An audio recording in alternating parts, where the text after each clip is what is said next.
Assalamualaikum warahmatullahi wabarakatuh. Alhamdulillah, wassalamualaikum warahmatullahi wabarakatuh.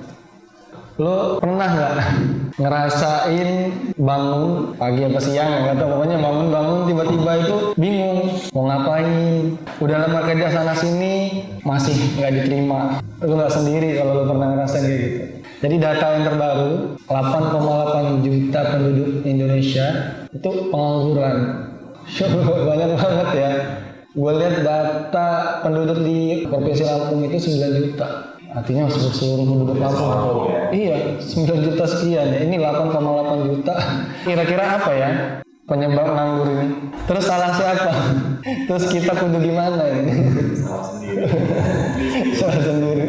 Maka kita coba ngerti dulu nih, kenapa banyak banget yang nganggur. Ternyata gue perhatiin karena pendidikan nggak nyambung.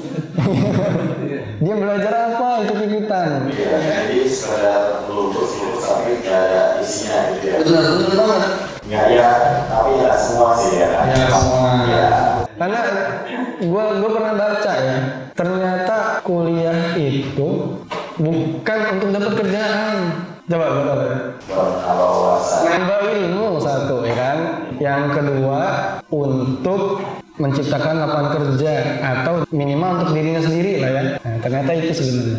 Kalau dia bisa dapat kerjaan ya bonus. ingat perkataan yang itu, ijazah itu bukan bukti seorang pernah belajar. Jadi dia cuma bukti sebagai orang pernah sekolah. Jadi nggak sekolah itu pernah belajar. Jadi sekarang tuh banyak sudah menangis.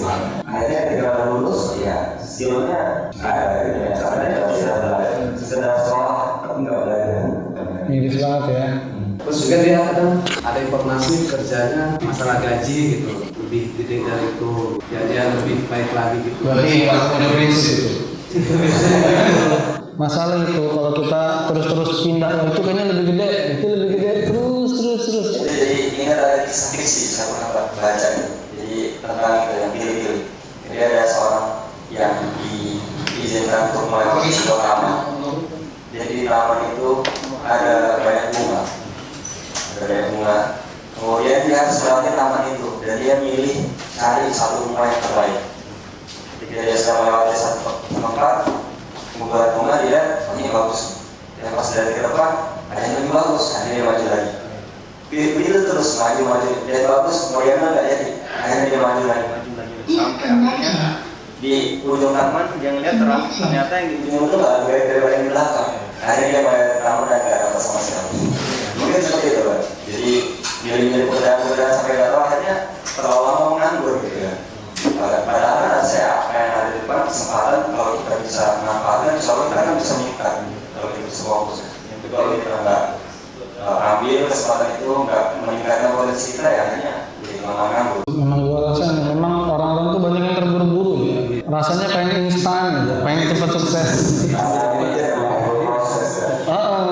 Maka prinsip ini penting ya. Dalam Islam itu kita harus punya prinsip. Prinsip itu nggak boleh berubah, apalagi seorang laki-laki. Kenapa? Coba deh lu bayangin. Misalkan lu udah nikah nih, lu punya rumah sudah dicat warnanya udah sesuai dengan warna yang lu berdua sama istri inginkan. Tiba-tiba datang teman lu main ke rumah, warnanya nggak cocok nih, bagusnya warna hijau. Besoknya rundingan, kita ganti hijau aja ya, kata temen lebih bagus, ganti lah hijau. Besoknya temannya datang lagi, ini bagusnya biru tahu kan? Kita ganti lagi biru. Itu akhirnya nggak selesai. Harus punya prinsip. Jadi prinsip kalau memang ini kita yakin benar dan kita memang ahli di situ, pegang terus harusnya ya. Insya Allah tadi kalau kita profesional makin naik lagi nanti gaji kita. Nah itu sih gua rasa memang. Biasanya dia kurang yakin. Harusnya. Atau diambil semua kerjaannya. Pekerjaan itu amanah yang Allah janjikan. Sungguh beruntung orang-orang yang beriman. Apabila mereka diberikan amanah, mereka selesaikan amanah itu, dapat balasan. Orang yang kerja dengan profesional itu, dia bertahan walaupun dia ngerasa nggak nyaman nih. Nggak nyamannya tetap ya, ibadah masih bisa. Dia bertahan, dia berusaha maksimal, nggak lirik sana sini dulu nih. Kan masalahnya kan ada yang lawan dari amanah itu apa? khianat. Dia berkhianat, dia lagi kerja, lagi nganggur nih. Wah, poker nih bagus kayaknya, gajinya lebih gede, ya kan? Padahal dia punya amanah di sini kan, kontraknya belum selesai misalkan. Karena mengharapkan uang tadi. Nah, itu tadi. Itu gimana? Kalau misalkan dia bisa membagi waktu gimana? Bagi Dia waktu. merugikan si perusahaan sebelumnya, tapi dia tidak berjob gitu. Nah, itu lagi-lagi perusahaan ini kan menempatkan dia ini sebagai jobnya tuh freelance atau enggak kontrak kan. Kalau kontrak kan dia terikat, ya kan? Dan juga ada akadnya, dia nggak boleh tumpang tindih jabatan atau kerja di tempat lain. Nah ini banget harus jelas banget akad dalam kerja itu. Ketika kita kerja editing misalnya, dapat job dari luar, kita di kantor nih dikasih jam pokoknya waktu dari jam 8 sampai jam 4 cuma ngerjain kerjaan kantor. Dapat karena kita punya keahlian kan. Wah, kosong nih waktunya. Harusnya kita kasih gebrakan apa gitu kan? Ide-ide kita keluarkan kemampuan kita gitu kan. Ini malah kita ngambil job dari luar. Nah, ini nih namanya khianat itu. Ini bikin hidup hancur. Kenapa? Karena khianat itu ciri orang munafik kata Rasulullah. Orang munafik apa balasannya? Balasannya di neraka paling dasar. Na'udzubillah. Luar biasa. Jadi khianat itu harus selalu kita hindari. Gampang-gampang ini. Salah satu khianat tadi juga telat datangnya. Tapi gajinya nggak ada yang potong kan? Atau pulang lebih awal. Aduh. Ya itu kan. Tapi kerja itu nggak pasti ya kita sama orang kan. Biasanya kalau kita punya usaha sendiri itu termasuk kerja juga kan. Iya jelas. Nah kalau kayak gitu minim niat ya. Emang paling aman ya. Paling aman ya jadi bos. Simpel. Khianatnya beda. Karena dia jadi pemimpin. Misalkan gajinya telat atau potong gaji atau dia ngasih hukuman-hukuman karyawan kan. Kezaliman ini. Contoh ada yang viral itu di Surabaya. Ada kejadian di mana perusahaan itu menahan jasa dari karyawan. Itu ada sekitar 20 lebih kalau nggak salah. Kita Nah, baru ini dari Menakar itu akhirnya menerbitkan undang-undang tidak boleh perusahaan untuk menahan jasa. Iya. Alhamdulillah dari kejadian tersebut terbitlah undang-undang tersebut. Positif jadi ya. Alhamdulillah positifnya. Tapi di negatifnya Ustaz, ternyata ada beberapa banyak komen dari netizen itu banyak kan perusahaan yang Masih banyak. Ini yang nakal ya. Jabat dari para pekerja tersebut. Mungkin bisa berikan tanggapan itu. Bisa tahu lah mungkin. Jelas itu kan, itu dolim namanya kan. Tadi ini yang gue bilang itu termasuk dolimnya. Iya. Ya, zolim itu kegelapan di hari kiamat. Jadi itu akan menghalangi dia masuk surga dan tinggal tunggu aja sebenarnya waktunya. Di dunia juga dia akan dapat nanti. Cuman masalahnya yang punya usaha itu orang beriman enggak, ya kan? Jangan-jangan memang udah siap ya. Sebenarnya nggak ada alasan juga buat ngasih itu apa? Nggak ada alasan. Nggak ada alasan itu Ustaz. Tiba-tiba minta nggak ada alasan ya buat apa gitu. Jadi kayak kerja paksa. Iya. Ya Allah. Setelah dikulik di stasiun macam akhirnya disimpan di rumah dari pengusaha itu di rumahnya. Tapi ijazahnya asli ya. Iya Ustaz. Awet ya. Jadi ya jelas itu tadi udah itu kalau orang beriman insya Allah nggak akan seperti itu karena itu kezaliman ya. Dari awal itu harus jelas al-muslimu ala syurutihim. Orang beriman itu harus punya kesepakatan antara orang-orang. Walaupun dia nggak beriman, walaupun dia bukan orang Islam, harus punya kesepakatan sebelum menentukan sesuatu. Itu namanya akad. Ya, jangan langsung masuk kerja gitu aja. Tapi akadnya salah juga. Kadang-kadang langsung dicek-cek tanda tangan ya.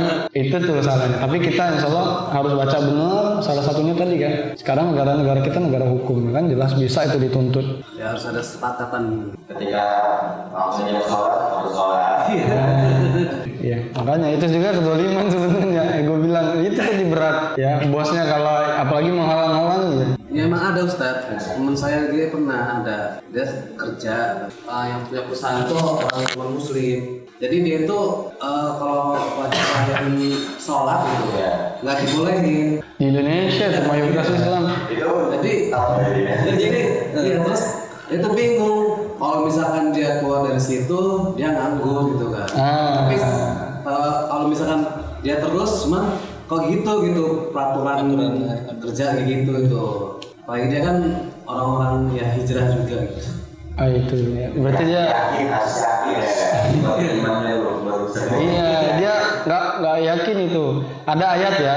Allah katakan barang siapa yang bertakwa menjalankan perintah Allah dan menjauhi larangan Allah ya, Allah akan berikan dia rezeki dari jalan yang tidak disangka-sangka. Iya, atolak ya, atolak itu. Jadi kalau dia yakin itu, harusnya dia cari tempat lain. Herannya gue tuh bingung sekarang itu manusia tuh banyak yang ketakutan. Udah pinter, udah sarjana, udah banyak ilmu, ya kan? Tapi banyak ketakutan, nggak bisa makan, nggak bisa nikah, nggak bisa punya rumah. Coba lu mundur ke waktu kita kecil ya, waktu dari masih lahir baru lahir sampai SMP SMA ya kan, udah kuliah tenang-tenang aja gitu lempeng. Pas lulus kok ketakutan. Dia nggak mikir gitu sebelumnya tuh udah ada yang ngejamin. Tadi dia ngerasa rezeki dia dari orang tua tadi, padahal bukan dari orang tuanya. Jadi yang maha memiliki rezeki ya Allah. Tapi itu mau ini ya, dilakukan dari kecil ya. Iya. Yakin. Oh, ya. Yakin.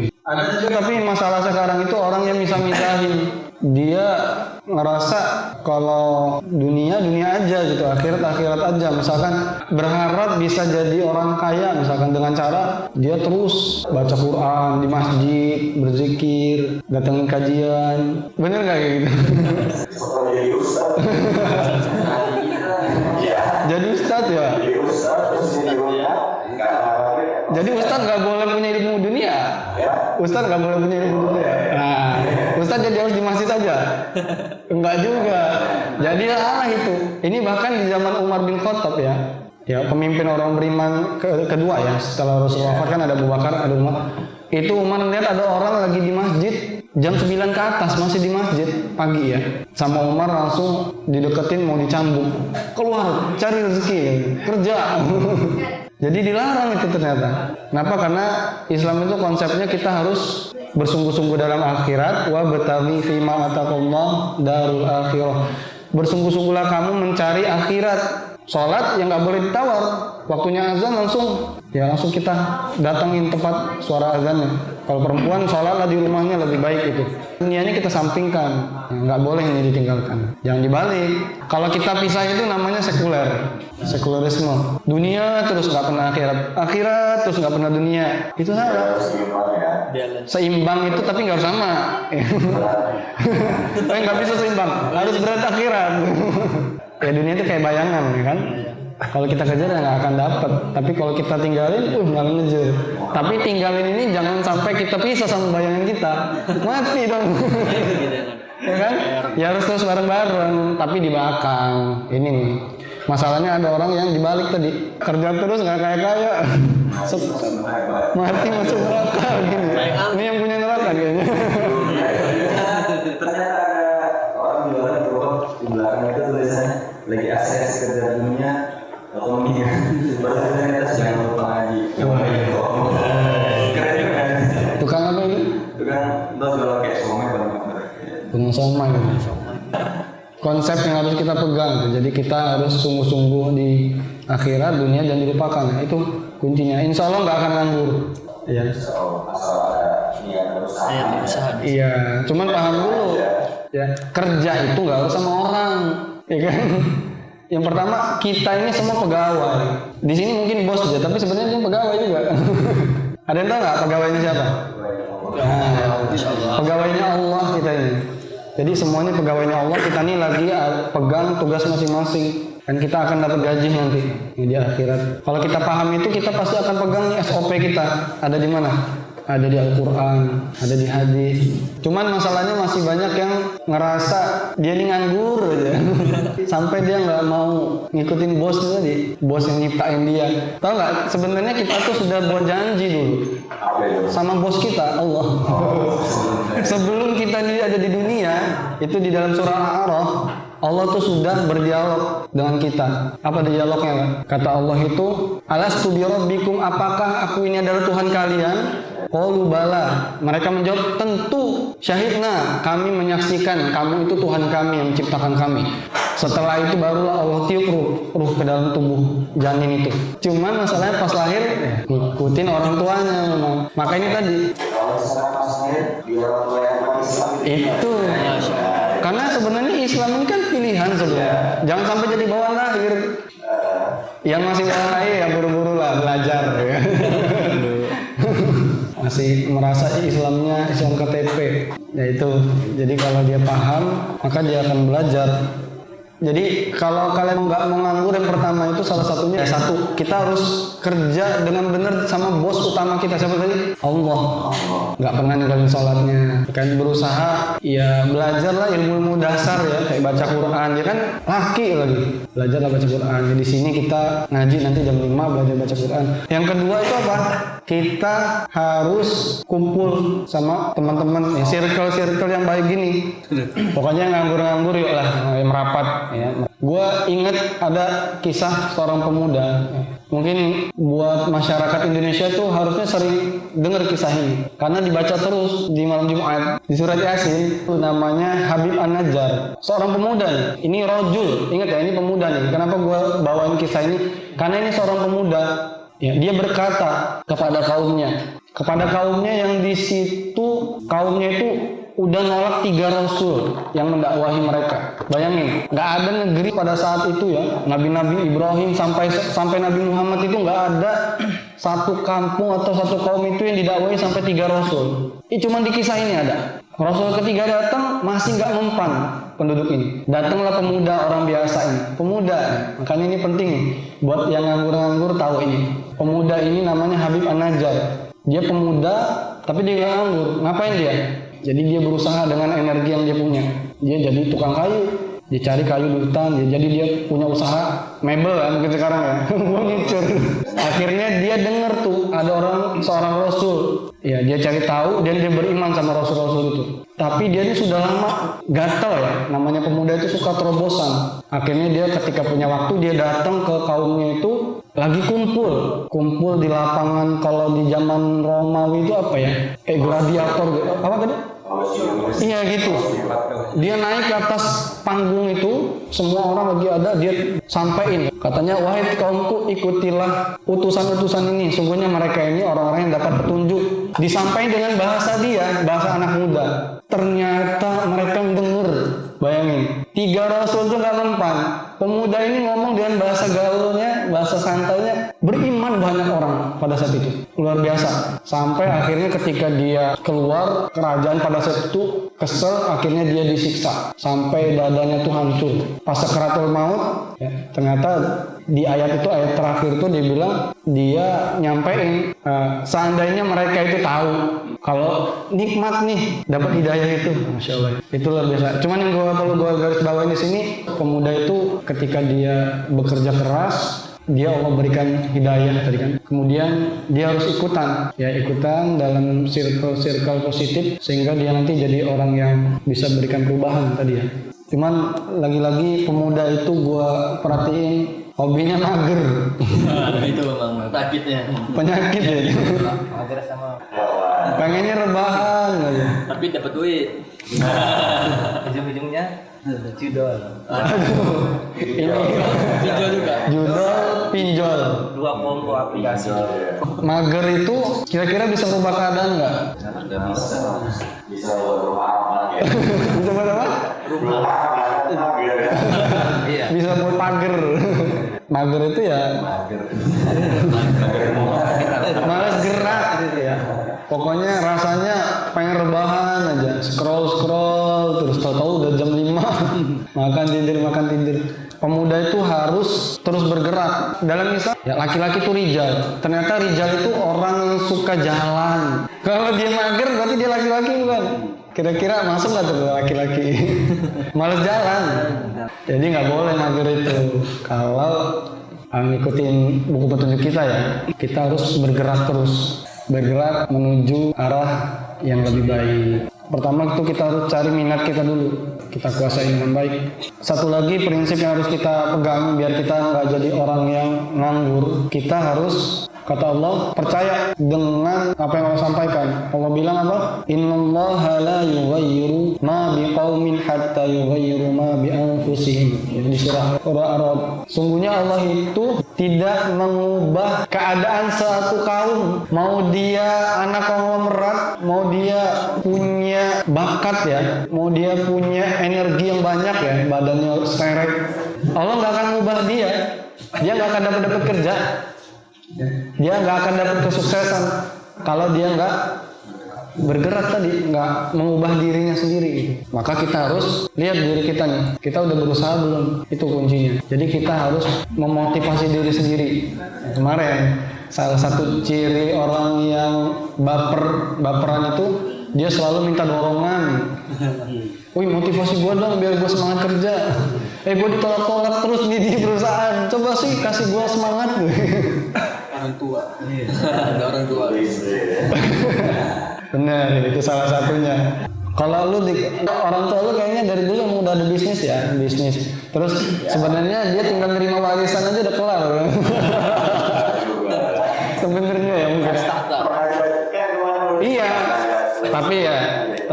Tapi Dika kan nggak mau itu dia. Jadi dia punya bisnis sendiri. Jadi dia nggak mau nganggur. Gue lihat apa sih yang bikin lu tuh nggak mau nganggur gitu? Kayaknya lu banyak pergerakan gue lihat. Iya. Masih gerak terus ya. Maksudnya gebrakan-gebrakan itu kayak dulu gue lihat bisnis. Ya mikir terus juga gimana ya cara gitu. Tidur aja biasa ngapain ya.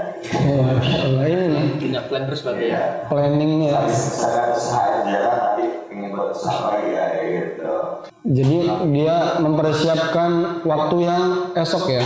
Iya, tapi tetap jangan lupa di akhirat juga. Dunia pegang aja di belakang atau tadi. Iya betul. Ini Allah katakan di surah Al-Hasyr itu. Ini ayat sering dibaca ya. Wahai orang beriman, bertakwalah dan persiapkanlah apa yang ada di depan nanti. Sungguhnya Allah itu maha teliti apa yang kalian kerjakan. Ini artinya kita tuh harus punya planning. Jangan lempeng-lempeng aja. Intinya kita ada usaha gitu, sambil berdoa, insya Allah kasih rezeki. Benar. Kalau udah saat Kita bisa mikir gitu, pengen usaha apa gitu. Ya kalau jatuh bangun coba, ya apa aja gitu kan. Belum berusaha, belum berhasil kan. Ya terus saya sambil berdoa, saya sih dikabulin. Iya. Ini rezeki ya kan. Kalau bergerak dapat rezeki. Ingat, kerja itu tadi tujuannya kita biar dapat rezeki kan. Ya sebenarnya orang tuh ngerasa rezeki itu selalu bentuknya uang. Kan ini kopi itu rezeki. Maka datang ke sini ini termasuk kerjaan kita saat ini yang bikin kita dapat kopi. Usaha ya, salah satu usaha kita sendiri aja ilmu dulu. Rezekinya Bener. Iya, harusnya itu tadi. Kita ini juga harus ubah mindset kita. Rezeki itu bukan cuma uang. Rezeki itu jelas kesehatan, ketenangan. Berat kalau ketenangannya ya.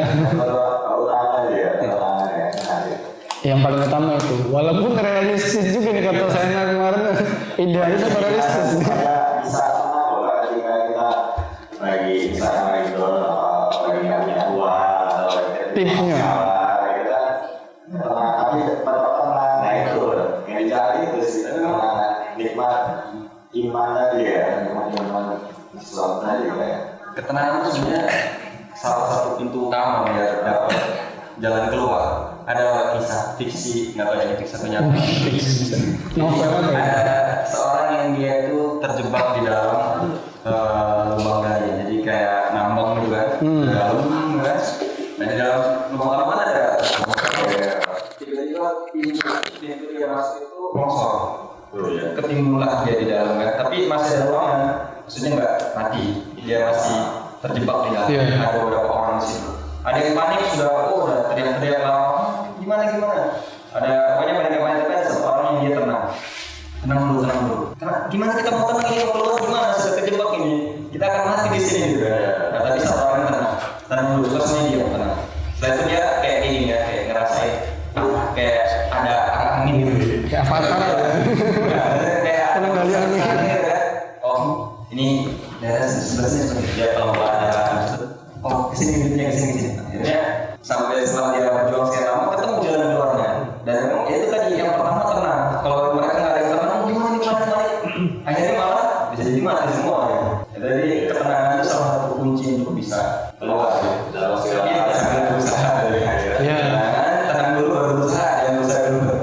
Nah, ketenangan itu datangnya dari siapa? Dari Allah. Allah sudah sampaikan, ala bidzikrillahi tatma'innul qulub. Ketahuilah dengan mengingat Allah, hati akan menjadi tenang. Ini konsepnya harus jelas. Cuman dengan mengingat Allah. Mengingat Allah tuh nggak cuman Allah gitu atau baca Quran. Enggak. Kita tanamkan di dalam diri kita. Kita ini pegawainya Allah tadi, sehingga kita jalankan semua perintahnya, jauhi larangannya. Nah, itu tuh mengingat Allah yang sesungguhnya. Dan lawan ketenangan apa? Ketergesa-gesaan, buru-buru. Itu dari siapa? Setan. Kok tahu? Bukan temennya ya? Ada di sini. Nah, ketergesa-gesaan itu dari setan. Nah, maka perhatikan, kita ingat terus selalu di dalam diri kita ketika kita panik, ini ada setan. Tenang. Itu kunci juga. Tapi lagi-lagi jangan terlalu lempeng ya. Tadi, tenang aja lah, nyantai aja, nanti juga gue dapat kerja kok. Gue pernah lihat kan orang konten-konten, gak tau ini beneran apa cuma konten ya, yang HRD lagi wawancarain itu kan, ditanya mau gaji berapa, gaji sekian, kamu bisa apa, belum punya pengalaman, pengen gaji sekian, kemudian luar biasa lah itu Gen Z. Di sini tadi gue lihat ini ketenangannya kebablasan. Bukan ketenangan sih, melunjak. Mudah-mudahan dia nggak bawa itu tadi. Gue lagi tenang, slow aja, tenang aja kok. Pasti diterima loh. Jadi maksudnya ya. Jadi orang yang tenang karena dia punya orang dalam. Entah kerabatnya, keluarganya, Nggak ada lawan. bapak sendiri. Itu kira-kira jadi buat apa ya? Privilege kan Ustaz dari orang tersebut Ustaz? Itu saingan terberat tuh orang dalam. Nggak tahu. Itu memang menjadi masalah kita ya di Konoha khususnya ya. Di Konoha, kalau negara kita nggak. Jadi memang orang dalam ini yang nggak ada lawan. Cuman lagi-lagi kita punya Allah tadi yang punya orang dalam. Yang punya semuanya. Nah, dia tuh yang membolak-balikan hati. Allah nggak menempatkan kita di situ, berarti Allah nggak ingin kita di situ. Ada yang lebih baik. Maka harusnya kita tuh punya ini nih, salah satu konsep yang harus kita tanamkan ketika kita mau mengambil sesuatu, mau melamar kerja, walaupun cuma satu pilihan ya, istiqoroh namanya. Ya. Pilihannya cuma kerja di situ atau enggak. Kalau ada dua pilihan, pilihannya kerja di sini apa di sini, atau pilihannya satu nganggur atau kerja, istiqoroh dulu. Bisa jadi kerja di situ nggak baik untuk dia. Ternyata dia tadinya nganggur, rajin sholat, nggak pernah ninggalin ngaji. Tapi setelah kerja, nggak pernah sholat lagi, nggak pernah ngaji lagi. Kalau dia istiqoroh, Allah berikan itu jawabannya. Karena di doa istiqoroh itu kita minta yang terbaik menurut Allah dan ganti yang lebih baik kalau itu bukan yang terbaik dari Allah. Itu bahkan sahabat-sahabat itu ketika sendal jepitnya putus, ngadu semua Allah istiqoroh nih Allah sendalku putus ya kan, kemudian ngadu ya. Aku harus beli apa aku bukan ngambil ya, apa nih yang harus aku lakukan ya kan, intinya itu ridho dulu ambil itu bayar ya. Kita misalkan dapat kerjaan nih, suatu restoran makanan non halal gitu ya, Nggak halal. restoran gitu, kita nggak tahu. Haram ya. Ya, haram kita jadi kan. Nah, kita tahunya udah berjalan gitu loh. Kok gini apa gimana ya? Kita tuh masih kayak was-was gitu loh. Kira-kira jalan enggak ya kerjaan ini. Cuman kalau misalkan kita berhenti nganggur gitu kan. Balik lagi. Ya jelas, ini karena di awalnya salah. Salahnya kenapa dia nggak teliti, ya kan? Ya kan, akad itu harusnya jelas hak wajibannya apa. Kemudian dia harus cari tahu jelas tempat dia kerja itu harusnya. Karena tempat kerja kita tuh sebenarnya juga menentukan posisi kita nanti di surga atau neraka, ya kan? Karena kita mayoritas nanti lama di situ. Kita akan terbentuk dengan lingkungan kita nanti. Pasti. Kemudian tadi ketika kita ikut mendukung perbuatan yang dilarang Allah, maka kita termasuk di dalamnya. Kita termasuk yang menjual itu juga. Ustaz, tapi banyak kok orang yang hijrah katanya dari situ malah susah hidupnya Ustaz. Dia ngambil contohnya cuma 1-2. Harus fair. Jelas.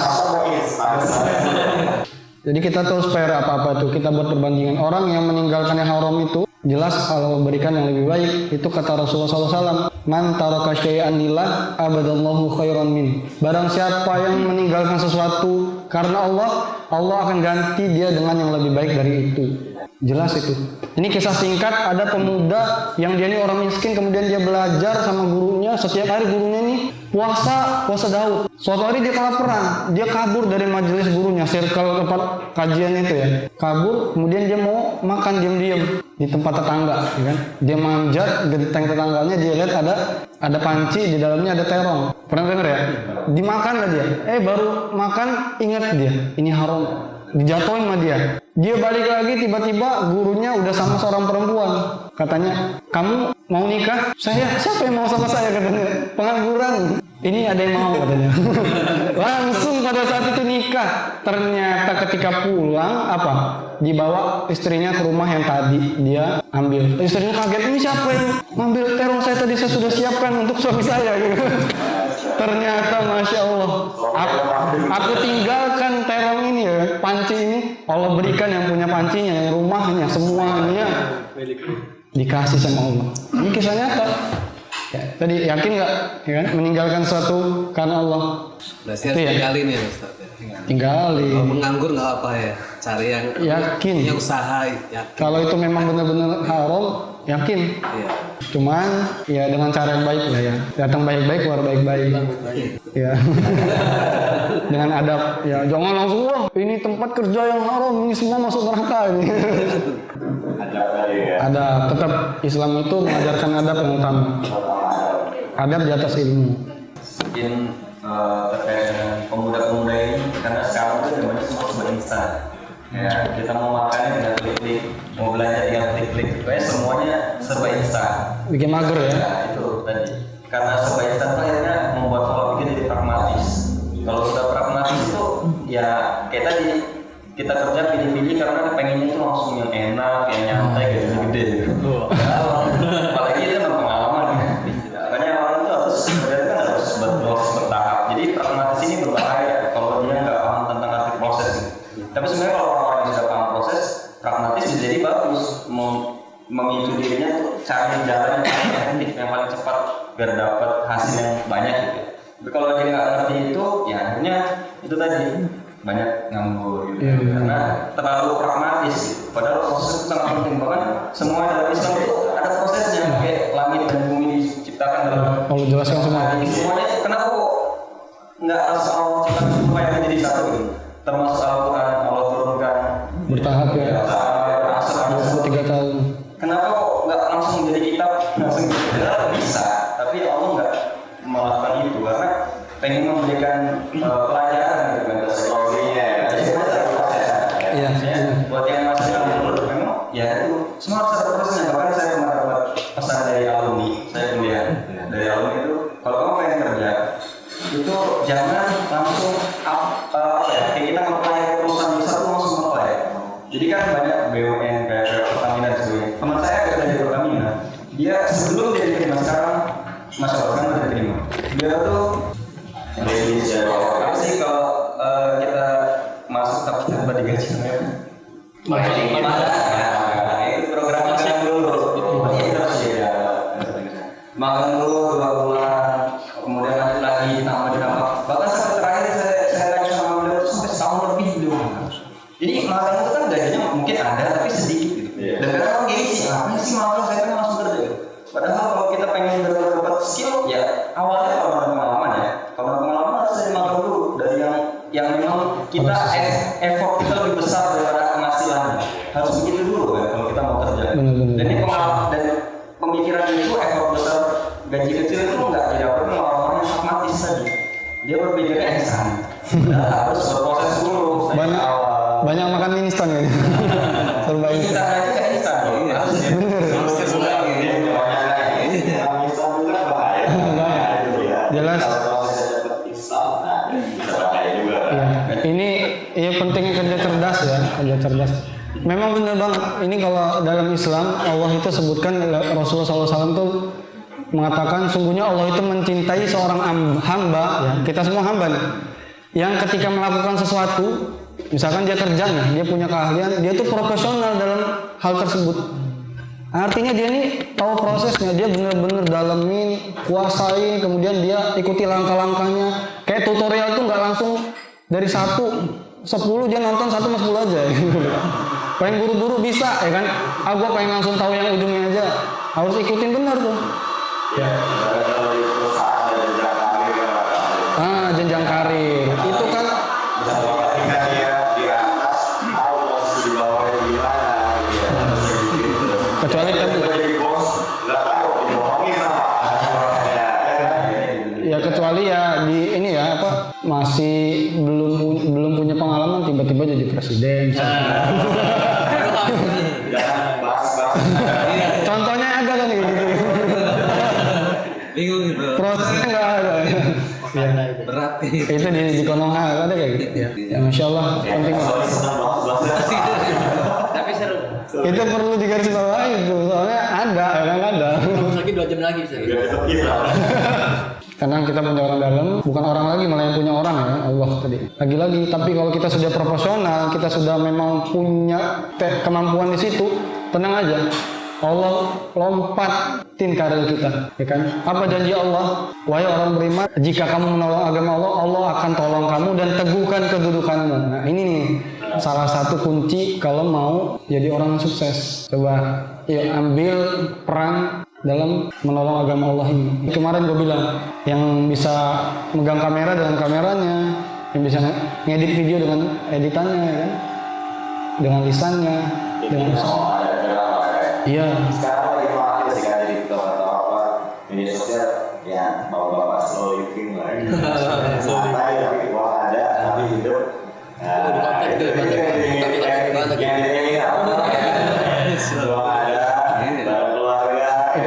Emang itu salah satu masalahnya kebanyakan nonton handphone HP ya. Jadi hidupnya Dia punya kemampuan kan. Iya. Program atau apa yang memang kerjanya bisa di rumah gitu. untuk yang di akhir ini kita harus paham banget bahwasanya rezeki tadi bukan cuma uang. Setelah kita tahu itu, kita pasti sebagai orang iman dominasi banyak-banyak berdoa. Itu benar. Tapi jangan lupa, doa tanpa usaha cuman angan-angan.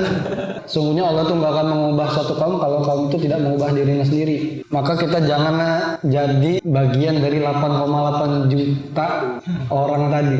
Kalau masih percayalah, kita ini lagi kerja. Kita jangan sampai lupa kita ini pegawai Allah tadi. Jadi yang nganggur itu sebenarnya nggak ada yang nganggur. Kalau dia ngerasa dirinya nganggur, berarti cek lagi. Dia udah jadi pegawai buat bosnya yang nyiptain dia, kan? Dijalanin semua belum. Kalau dia sudah jalanin kewajiban dia sama bos utama dia tadi, insya Allah aman. Allah kasih kerjaan-kerjaan dari turunan bos dia. Jadi mulai hari ini minimal kita kasih langkah-langkah kecil ya. Yang mudah-mudahan kita semua di sini bisa jadi pemuda yang produktif ya. Kita cek diri kita, kalau kita masih ngerasa nganggur, yuk bangkit, ambil pergerakan mulai dari hal-hal kecil. Ya, insya Allah mudahkan rezeki kita dunia dan akhirat. Kita jumpa lagi di pertemuan selanjutnya. Insya Allah.